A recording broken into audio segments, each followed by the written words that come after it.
But as you know, JD Vance once likened your dad to Hitler as well. He questioned if he was America's Hitler.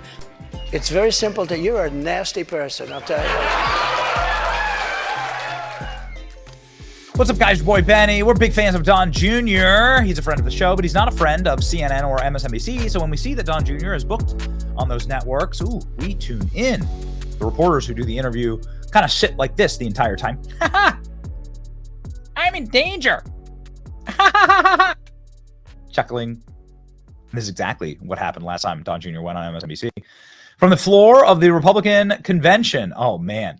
This is a choice clip. This is the best 30 seconds probably in the history of broadcast TV. Watch. What's it going to look like in the second term? I don't think he was a divisive figure at all. I think the media created divisiveness around him. They lied about Russia collusion. They said he was a traitor. They went after him in every which way as possible.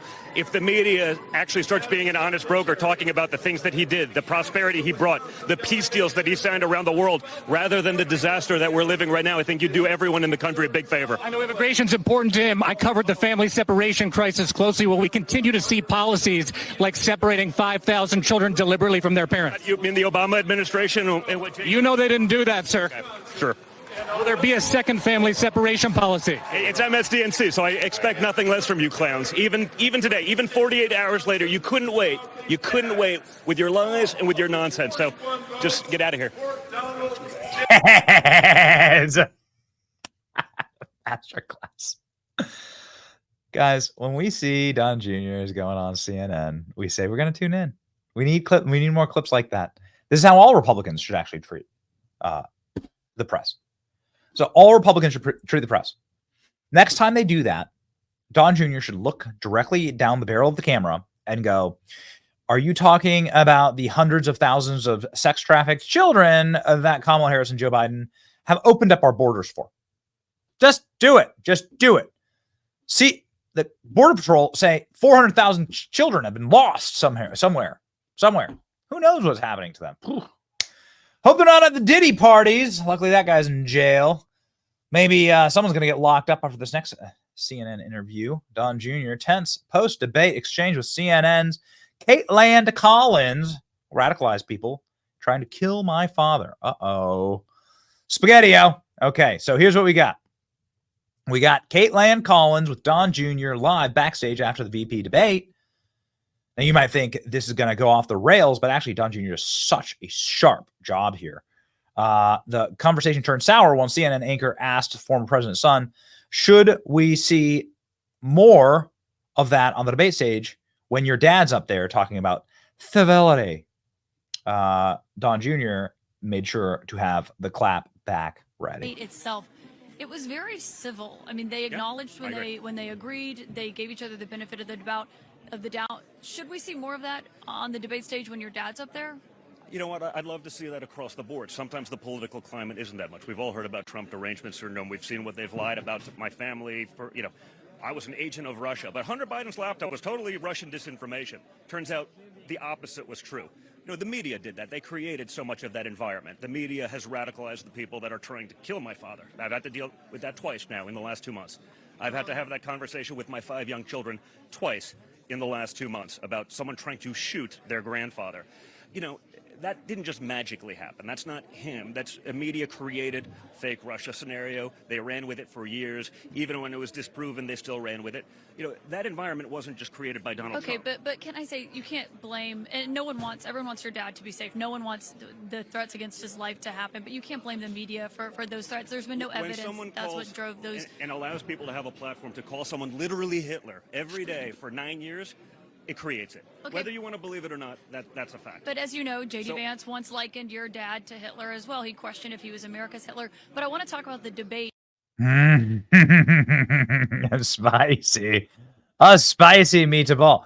Yeah, I love there's no evidence of that. I just freaking love it. I really look forward to actually using that. I'm internalizing this right now. Right? There's no evidence of that. Oh, is this like your get out of jail free card? Of course there's evidence of this. You can go through the shooters' timeline. The one recently from Palm Beach, you can see their timeline. I've done this, actually. With these left-wing shooters, you can see the media radicalization plastered all across their pages. You know that if this was somebody watching Fox News, that would be the first line. They'd sue Fox News into oblivion, right? So it's actually very interesting. Little excuse. The interview actually got off on a very good start. Donald Trump, who is dear friends of JD Vance and was riding to the debate with JD Vance, Don Jr. taking a photo of JD as they're going through on their way to the debate with my man JD Vance. Let's go. Strong. Don Jr. Making a great argument for what a masterclass it was yesterday on the debate stage. I agree. I'm here in the spin room with Donald Trump Jr. You urged your dad to pick JD Vance as his running mate famously a few months ago. How do you think he did tonight? I thought it was a masterclass. It was just an incredible performance, just real command of the facts. Didn't let sort of the fake fact check, try to steamroll him. He came back with actual facts. I think he literally won every issue across the board. I think he was actually very comfortable on so many of the issues that Republicans tend to fail. He was probably more comfortable in those issues than most Republicans are, even on our strong points. So I think it was an incredible debate. We've been leading with incompetence and weakness for 4 years. The world has watched, and they've capitalized on that. Our enemies, Iran, wants Kamala Harris to be president. They've said that. They've leaked documents to her, stolen from our campaign, that they hacked. Russia has said they want Kamala Harris to be president because a weak America is good for Russia. A weak America is good for Iran, and a weak America is great for China, all of whom are chomping at the bit for a Harris-Waltz administration and the continuation of the Biden policies that have failed America for the last 3.5 years. Well, and I should know. It's such a great. Look at how quickly she dives in there to fact check this. Don Jr.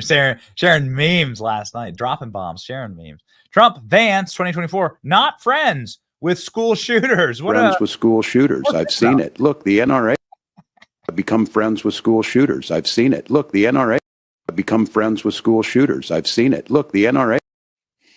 I don't think he actually meant that, but what do I know? Maybe he did. What do I know? I'm not sure. Donald Trump Jr. just trolling the hell out of Tim Walz last night. Wait, is JD Vance debating Tim Walz or Joe Biden stand-in?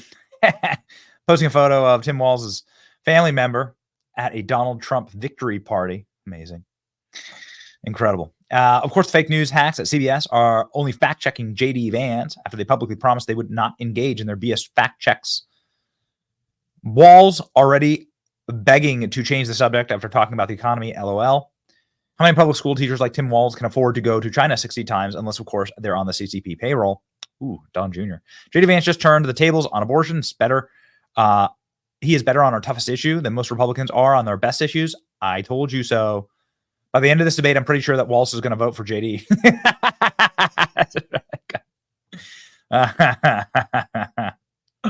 The optics of Tim Walz nodding along in agreement with literally everything JD Vance says is disastrous for Kamala Harris campaign. I called it earlier. He's voting for Trump Vance. We all know why Tim Walz doesn't do TV interviews. Pretty great. Pretty great. Just a reminder who has real audiences and who doesn't. Kate Land Collins, who apparently has 1.2 million followers on X, can only get 100 retweets in her interview with Don Jr. Right? Isn't that embarrassing? Media getting called out, ladies and gentlemen, by somebody who used to be on CNN, Chris Cuomo, who's taking a crazy turn to, I don't know, like being independent or open-minded, saying the media is complete garbage after the debate last night. Wasn't counting on this one. When they were talking, at one point, Vance wanted to correct something about how Haitians got into this country. And he was right, and the moderators wouldn't let him correct it. It's very interesting. Now, to the control room, Paige, do you want to play some sound right now, or do you want to go to Geraldo? Good. Here's a little taste of what happened tonight in the national conversation. That's Geraldo. Margaret, but thank you, Senator. We have so much to get to. Margaret, I think it's important because we're going to turn out of the economy. Thank Margaret, you. The rules were that you guys weren't going to fact check, and since you're fact checking me, I think it's important to say what's actually going on. That is the facilitation of illegal immigration, Margaret, by our own leadership. Thank you, Senator, for describing the legal process. We have so much to get to, Senator. Those laws have been on the books since 1990. Thank you, gentlemen. The CBP app has not been on the books since 1990. It's something that Kamala Harris created, Margaret. Gentlemen, the audience can't hear you because your mics are cut. Well, there you have it. And look, Vance was right. Okay? There's nuance to it. But the bigger problem is why he was moved on. We've got so much to get to. Says who? You know what I mean? Like, what is the schedule here? So you have a list of topics? That's not what it's about. It's about how the American people can access these two men and the two theories and the narratives, and you got to let them have their speak, because now you created a story where you're the problem, which